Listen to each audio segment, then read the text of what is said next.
अगर आपने ये वीडियो खोला है तो मुझे पता है आप अपने आर्म्स ग्रो करना चाहते हो और कुछ नया सीखने आए हो। और अगर यहाँ तक आप आ गए हो तो प्लीज़ चैनल को सब्सक्राइब कर देना, वीडियो को लाइक भी कर देना। ये दोनों चीज़ें मेरी चैनल को पुश करने में बहुत ज़्यादा मदद करते हैं और ये मुझे मोटिवेट भी बहुत करते हैं। आज मैं बात करने वाला हूँ कि आप कैसे अपना खुद का एक आर्म सेशन डिज़ाइन कर सकते हो और क्या आपको एक सेपरेट आर्म सेशन ट्रेन करने की ज़रूरत है या नहीं है। तो चलो वीडियो शुरू करते हैं। Good morning. और आज हम ट्रेन करेंगे आर्म्स। मैं 5:30 बजे से उठा हुआ हूँ। अभी टाइम हुआ है ऑलमोस्ट 9 o'clock, 8:45 हुआ है। मैं पिछले एक वीक से सोच रहा था कि मैं पूरे अक्टूबर अब शेव नहीं करूंगा, क्योंकि मुझे देखना था कि मेरी जितनी थोड़ी बहुत टूटी फूटी बियर्ड आती है वो कितनी आ सकती है। मगर मुझे फोटोज क्लिक करने का इतना ज्यादा शौक है ना, तो मैं आज जिम में मेरा व्हाइट फुअर वाला कंप्रेशन और ब्लैक ट्रैक पैंट्स पहन के जा रहा हूँ। तो मुझे लगा कि अगर मैं ऑब्वियसली वो पहन रहा हूँ तो मैं अपने फोटोज क्लिक करवाऊंगा। ये है आज का हमारा फिट। फुअर का कंप्रेशन, ब्लैक ट्रैक पैंट और उसके ऊपर ओवर साइज व्हाइट मेरी स्पाइडरमैन वाली टी शर्ट और ये ब्लू वाले जॉर्डन। और मुझे पता है कि उस टी शर्ट के साथ एक क्लीनर लुक बहुत ज्यादा अच्छा लगता है, तो मैंने सोचा कि ये अपॉर्चुनिटी मैं मिस नहीं कर सकता। और मैं बाथरूम में आ गया हूँ शेव करने और फिर फटाफट रेडी होके हम जाते हैं नीचे नाश्ता करने। Irish setter. खून। अब आज की फनी चीज, मैं मेरे घर से स्वयं के घर पे आया, हमने यहाँ पे प्री वर्कआउट पिया और वो रेडी हो गया था, मैं भी रेडी, ऑब्वियसली मैं रेडी होकर निकला था। मगर मैं अब वापस से स्वयं के घर के बाहर खड़ा हूँ अंदर जाने के बाद, और मैं उसका बाहर खड़े खड़े वेट कर रहा हूँ। अब मुझे लग रहा है कि ये चीज़ एकदम इनएविटेबल हो चुकी है कि मैं कुछ भी क्यों नहीं कर लूँगा मेरी पूरी लाइफ में, मैं उसके घर आ जाऊँगा तो मुझे वेट करना ही पड़ेगा, चाहे वो रेडी हो या ना हो। हम दोनों साथ में रेडी होने वाले हो, मुझे बाहर इस जगह पे उसके गेट के आगे खड़े होके वेट करना ही पड़ेगा। मैं फटाफट बता देता हूँ जिम में क्या हुआ था। मैंने जिम में उनको मेरा प्लेलिस्ट बजाने को कहा, नीचे जाके अपना स्पॉटिफाई लॉगिन किया उनके पीसी में, उनको कहा कि ये जिम वाली मेरी प्लेलिस्ट है, इसमें से बजाओ। मैंने स्पेसिफिकली लिखा हुआ है श्लोक रेजिंग द बार, मेरा अलग से जिम का प्लेलिस्ट है। और बाकी भी बहुत सारे प्लेलिस्ट है मेरे पास, सारे जॉनरा के अलग अलग गाने, जब मेरे मूड के हिसाब से मैं अलग अलग प्लेलिस्ट सुनता हूँ। तो कुछ देर बाद, ऑलमोस्ट 5 या 7 मिनट बाद, नीचे से मेरे हिंदी रैप प्लेलिस्ट में से गाने बजने शुरू हुए और कृष्णा का गाना बजा, KR$। तो आप सबको पता है कि उसके गानों में कितनी गालियां होती है। तो एक गाना बजा, तो जैसे ही वो बजा मैंने मेरे फोन में से तुरंत गाना चेंज कर दिया। फिर नीचे से फिर से किसी ने हिंदी रैप में से दूसरा गाना शफल किया, उसमें फिर से दूसरा किसी कृष्णा का गाना बजा। तो मैंने और स्वयं ने एक दूसरे के सामने देखा और वो शुरू ही गालियों से हुआ ना, इतनी ज्यादा। और फ्लोर पे बहुत सारे आंटी थे, लड़कियां थी, बाकी सारे लोग थे। तो मैंने फटाफट स्वयं को कहा कि भाई जल्दी नीचे जाओ, उनको बोल के बंद करो मेरा प्लेलिस्ट, के मत बजाओ, ये मत बजाओ, मत बजाओ, मत बजाओ। हमने भाग के इन्फॉर्म किया कि भाई आप एक काम करो, मेरा लॉग आउट करो, आपको यूट्यूब पे से जो बजाना हो बजाओ। और मैं ईयर प्लग्स में गाने सुन रहा हूँ अब। तो ये बहुत फनी सीन हुआ था। अब coming straight to the topic, how to build your own arms workout. अब सबसे इंपॉर्टेंट चीज, क्या आपको एक सेपरेट आर्म्स सेशन की जरूरत है या नहीं है?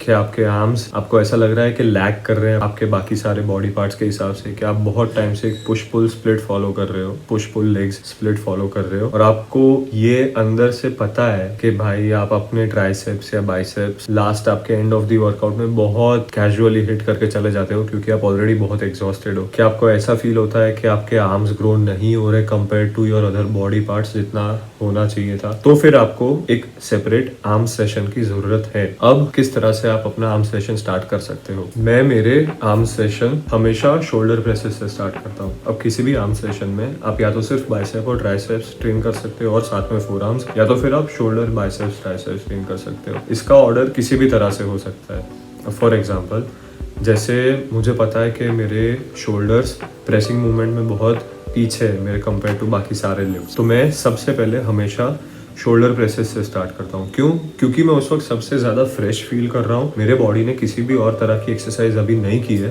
तो मुझे पता है कि मैं इसमें हाईएस्ट पुश कर पाऊंगा। और मेरा अभी मेन एम ये होने के हिसाब से कि मुझे मेरा प्रेसिंग इम्प्रूव करना है, यहाँ पे मुझे स्ट्रेंथ चाहिए, उस वजह से मैं शोल्डर प्रेसेस देता हूँ। काफ़ी लोग कहते हैं कि आपको शोल्डर प्रेसेस नहीं करने चाहिए, आप सिर्फ लैटरल रेजेस करो, और मैं भी उन लोगों में से था पिछले 1 साल के लिए। फिर मुझे रियलाइज हुआ कि अगर आपके शोल्डर प्रेसेस की वजह से आपका शोल्डर स्ट्रांग हो रहा है, आपके लैटरल रेजेस को हेल्प कर रहा है। जितना ज्यादा स्ट्रांग आपका शोल्डर होगा अगर प्रेसिंग मूवमेंट में, उतना ही ज्यादा स्ट्रांग आपका शोल्डर लैटरल रेजेस करने के लिए होता जाएगा। ये चीज मैंने अपने आप में नोटिस की है। जैसे जैसे मेरा शोल्डर प्रेस बेटर होता गया, उस हिसाब से मेरा लैटरल रेस भी बेटर होता गया। मैं 17.5 kg के डंबल से लैटरल रेस कर सकता हूँ, और वो सिर्फ उसी वजह से हुआ क्योंकि मेरा शोल्डर प्रेस स्ट्रांग होता गया, वरना उसके पहले मैं सिर्फ 12.5 या 10 kg से लैटरल रेसेस पे अटका हुआ था। मूविंग ऑन, हमेशा मेरी सेकंड एक्सरसाइज मैं वही रखता हूँ जो सेकंड मोस्ट लैक हो रही है, वो है मेरे ट्राइसेप्स। मैं चाहता हूँ कि मेरे आर्म्स पार्ट में, मेरे हाथों में मेरे ट्राइसेप्स ज्यादा बड़े लगे मेरे बाइसेप्स के कंपैरिजन में। मुझे पता है कि विजुअली मैं जब अपने हाथों को देखता हूँ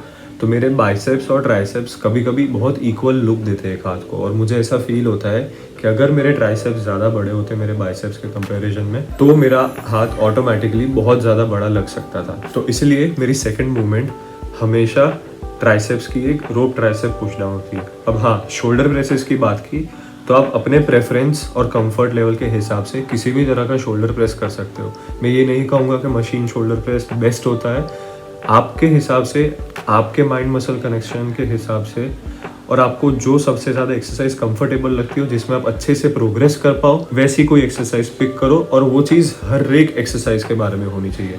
आपका कंफर्ट, आपका माइंड मसल कनेक्शन, ओवरऑल क्या लगता है उस एक्सरसाइज के बारे में कि आप इसमें कितना प्रोग्रेस कर पाओगे कितने टाइम में। तो उसी तरह से मेरी सेकंड एक्सरसाइज होती है ट्राइसेप की रोप ट्राइसेप पुश डाउन, क्योंकि मैं वही चाहता हूँ कि मेरे ट्राइसेप्स ग्रो करें, इसलिए हमेशा मेरी second choice of exercise triceps होती है। बहुत लोग पहले बाइसेप्स से शुरू करते हैं क्योंकि उनको बाइसेप्स पे ज़्यादा वर्क करना होता है, क्योंकि वो फ्रेश होते हैं, आप फ्रेशली ट्रेन करोगे उन्हें तो आप उस चीज़ पे ज़्यादा एफर्ट डाल पाओगे। मेरे केस में मैं जब भी बाइसेप्स ट्रेन करता हूँ तो मुझे ऐसा लगता है और मुझे पता है कि मैं मेरी बाइसेप ट्रेनिंग में मेरा 101% एफर्ट डालने ही वाला हूँ।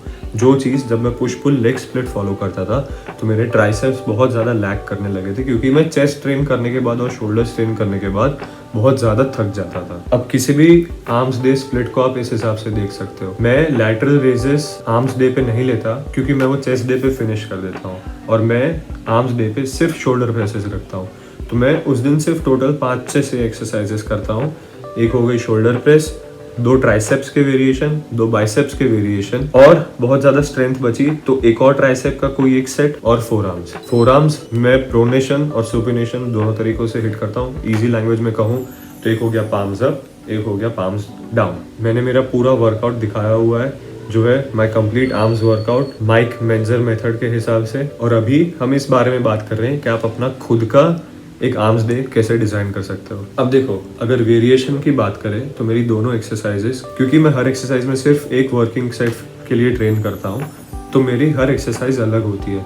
जैसे 5 एक्सरसाइजेस है आर्म्स डे पे, तो एक हो गई मशीन शोल्डर प्रेस, दूसरी हो गई रोप ट्राइसेप पुश डाउन, तीसरी हो गई डंबल स्कल क्रशर, चौथी हो गई किसी भी एक तरह का बाइसेप कर्ल, और 5वीं हो गई किसी भी एक तरह का हैमर कर्ल, और लास्ट में 4 आर्म्स रेगुलर इस तरह से डंबल कर्ल और इस तरह से बारबेल। अब अपना खुद का आर्म सेशन डिजाइन करने के लिए किसी भी एक तरह का शोल्डर प्रेस पिक करो। अगर आपको शोल्डर उस दिन ट्रेन करने हो तो किसी भी 2 तरह के ट्राइसेप वेरिएशन पिक करो और किसी भी 2 तरह के बाइसेप वेरिएशन पिक करो। 4 आर्म्स हिट करो, स्ट्रेच करो और घर चले जाओ। प्लीज प्लीज प्लीज ये रिक्वेस्ट है कि बहुत सारे अलग अलग वेरिएशंस और एंगल्स के पीछे मत भागो।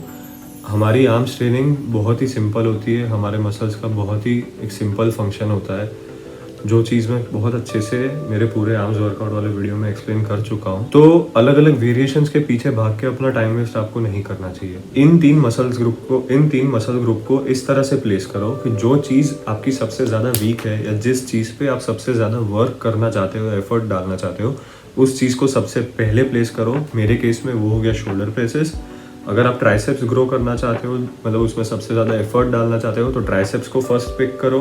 उसके बाद सेकंड मसल ग्रुप वो हो गया जहाँ पे आप सेकंड मोस्ट वर्क डालना चाहते हो, और लास्ट में वो हो गया जो आपको पता है कि आप इसमें पूरे अच्छी तरह से एफर्ट डाल पाओगे और ये आप अच्छे से ट्रेन कर पाओगे, उस चीज़ को आप लास्ट में रखो। अगर मुझे ऐसा चाहिए होता कि मेरे बाइसेप्स में और ज़्यादा ग्रो करना चाहता हूँ, इसमें एफर्ट डालना चाहता हूँ, फ्रेशली ट्रेन करना चाहता हूँ, तो मैं सबसे पहले बाइसेप्स को रखता, उसके बाद ट्राइसेप्स को, उसके बाद शोल्डर्स को।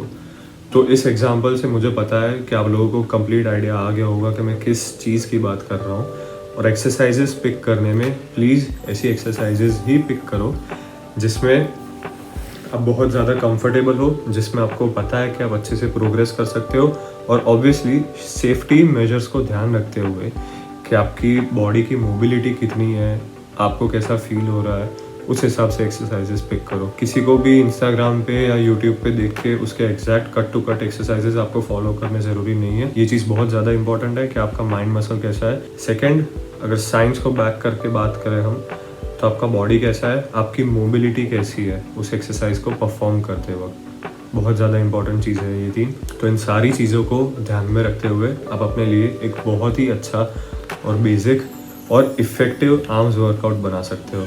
और ऑनेस्टली कि जब से मैंने अपने आर्म्स इंडिविजुअली ट्रेन करने शुरू किए हैं, मुझे क्लियर डिफरेंस नज़र आने लगा है कि मेरी आर्म साइज़ बढ़ रही है धीरे धीरे। मेरी ओवरऑल प्रेसिंग स्ट्रेंथ भी बढ़ रही है और मेरे लिफ्ट्स सब जगह वो हेल्प कर रहे हैं कि मेरी चेस्ट ट्रेनिंग बेटर हो रही है, मेरी बैक ट्रेनिंग बेटर हो रही है। जब से मैंने इन सारी चीज़ों को एक अलग स्प्लिट में ट्रेन करना शुरू किया है, तब से मेरे आर्म्स ओवरऑल मेरे दूसरे वर्कआउट्स में हेल्प करने शुरू करने लगे हैं। तो वो चीज़ मुझे बहुत अच्छी लगती है आर्म्स को इंडिविजुअली ट्रेन करने के बारे में। आई रियली होप इस वीडियो से आपको बहुत कुछ सीखने को मिला हो।